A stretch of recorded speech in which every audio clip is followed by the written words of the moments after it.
Hello,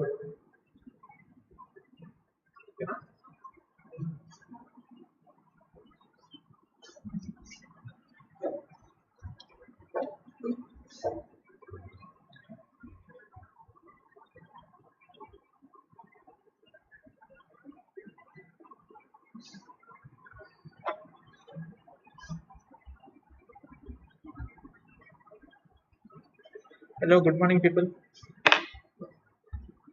So today's topic is femoral shaft fractures. So as you know, femur is a long tubular bone anteriorly bowed forward and has oblique course from the neck to distal end. So what are the compartments of thigh? Compartments of thigh are mainly anterior, medial, and posterior. So anterior compartment of thigh contains sartorius and four large quadriceps. And medial compartment of thigh consists of gracilis, pectineus, adductor longus, adductor brevis, adductor magnus, and obturator externus. The posterior compartment of thigh contains mainly three main muscles, large muscles known as hamstrings.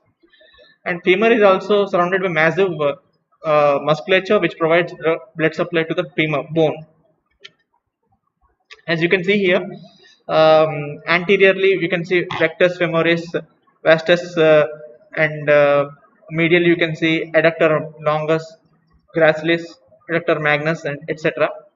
And laterally you can see biceps femoris, short heads of biceps femoris, long head. This is another view of all the muscles.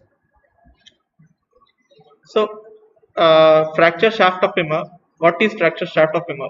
So, it is mainly, yeah. So, it is what is shaft of femur fracture? Mainly, fracture of the diaphysis of the femur between 5 centimeters distal to the lesser trochanter and 5 centimeters proximal to the adductor tubercle. So, that if a fracture happens in that place, then we call it shaft fracture. And what is the epidemiology? Main cause of shaft fracture is major violent trauma, mainly RTS like motor vehicle, motorcycle, etc., fall, gunshot wounds, etc. What is the epidemiology? One fracture per 10,000 people, and most commonly is less than 25 years or more than 65 years. Mechanism of injury. In young adults, mostly it is due to high energy trauma like motor vehicle accidents, gunshot injuries, fall from a height, etc. And pathological fractures, especially in the elderly, commonly occur due to trivial fall because those people have osteoporosis, etc. No? Next, stress fractures occur mainly in military recruits or runners. What are the symptoms? Symptoms mainly include diffuse pain or ache, tenderness and swelling in the thigh or groin, bleeding and bruising in the thigh, which is less common, weakness and inability to bear weight on the injured leg, and paleness and deformity. So, when we come to clinical evaluation, a full trauma survey is indicated. ABC, airway, breathing, and circulation. We should first do that. The patient is non-ambulatory with pain. Variable gross deformity can be seen, and there is swelling because blood loss is there, and softening of the affected extremity, shortening. Next, careful neurovascular examination is essential. Careful assessment of hemodynamic stability is essential. Average expected blood loss is 150 ml to 1.5 liter. Thorough examination of the ipsilateral hip and knee should be performed. Knee ligament injuries are common and need to be assessed and after the fracture is fixed. Associated injuries: ipsilateral femur neck fracture, intertrochanteric fracture, distal femur fractures, patella fracture, tibia fracture, acetabular fractures, pelvic ring fractures, soft tissue injuries of the knee, thoracic and abdominal injuries, which consists of 5 to 15%. When we come to X-ray, radiological findings, X-ray will confirm the diagnosis and establish the sites, line, extent, and displacement. AP and lateral views of the femur, hip, and knee are taken. AP view of the pelvis should be obtained. We should look for the evidence of associated femoral neck or IT fractures and knee injuries also. As you can see here, due to various attachment of ligament muscles to the femur, there is pull, mainly adductor brevis and adductor longus muscle, adductor magnus muscle, gluteus muscles, and iliopsoas muscles.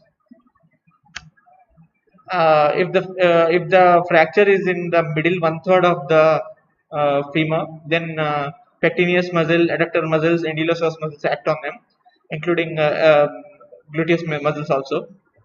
And as you can see in the fourth and fifth images, lateral in the distal one third fractures, these muscles also act. So what are the fracture types?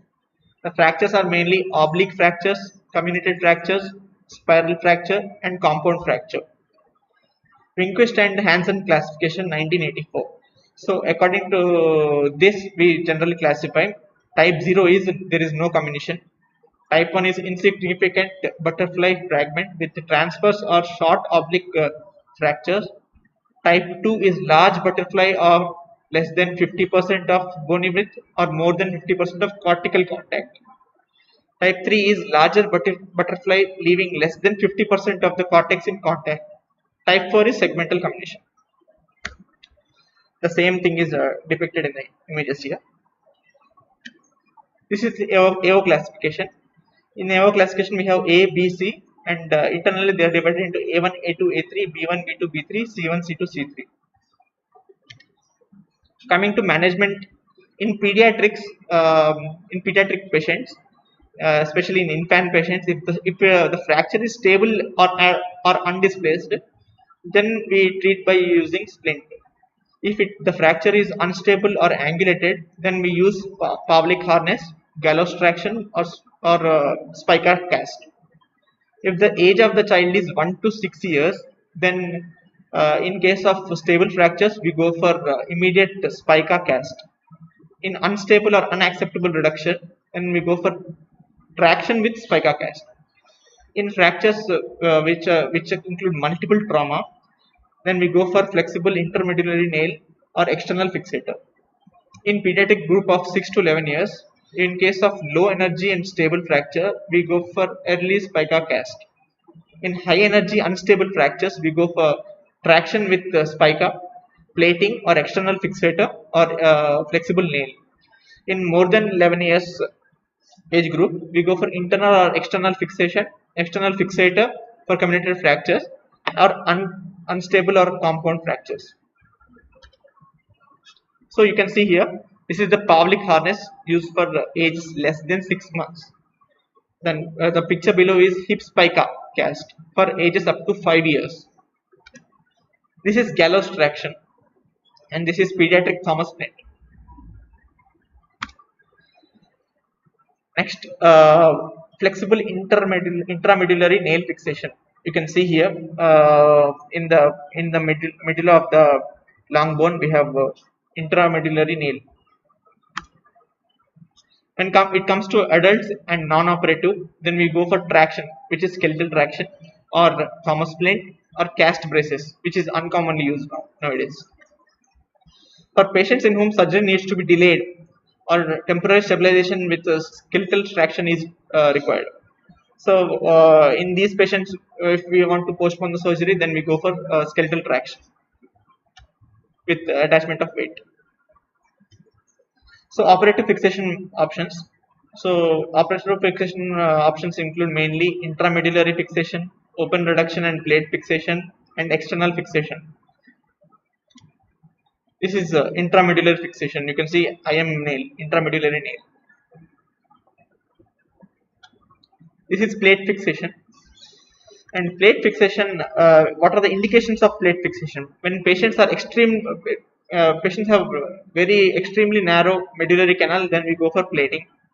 When the fractures are around or adjacent previous malunion, then we go for plating. When the fractures extending proximally or distally into the pertrochanteric or metaphyseal region, then we go for plating. And in ipsilateral neck fractures, we go for plating. External fixation. As you can see in the picture, there is external fixation done. This mainly we do in severe soft tissue injuries, when there is contamination, and when there is associated vascular injuries, and also in polytrauma cases as a temporary method. So finally, coming to complications, what are the complications of shaft femur fracture? The general complications mainly include blood loss. As I said earlier, there is 150 ml to 1500 ml, 1.5 liter blood loss, which can go into shock and hemodynamic shock. And also there is fat embolism because this is a long bone. We have fat emboli which are present in the medulla, so they can get dislodged and go to different parts and cause embolism. And also acute respiratory distress is also common in high energy fractures. Coming to other complications, we have vascular complications due to vascular injuries, nerve injuries, which can be iatrogenic, mainly femoral nerve, sciatic nerve, pudendal nerve, peroneal nerve, and there is also high risk of thromboembolism and compartment syndrome in 1 to 2%. Chances of infection is there, delayed union or non-union, joint stiffness, knee or hip pain, heterotrophic calcification, etc. Thank you.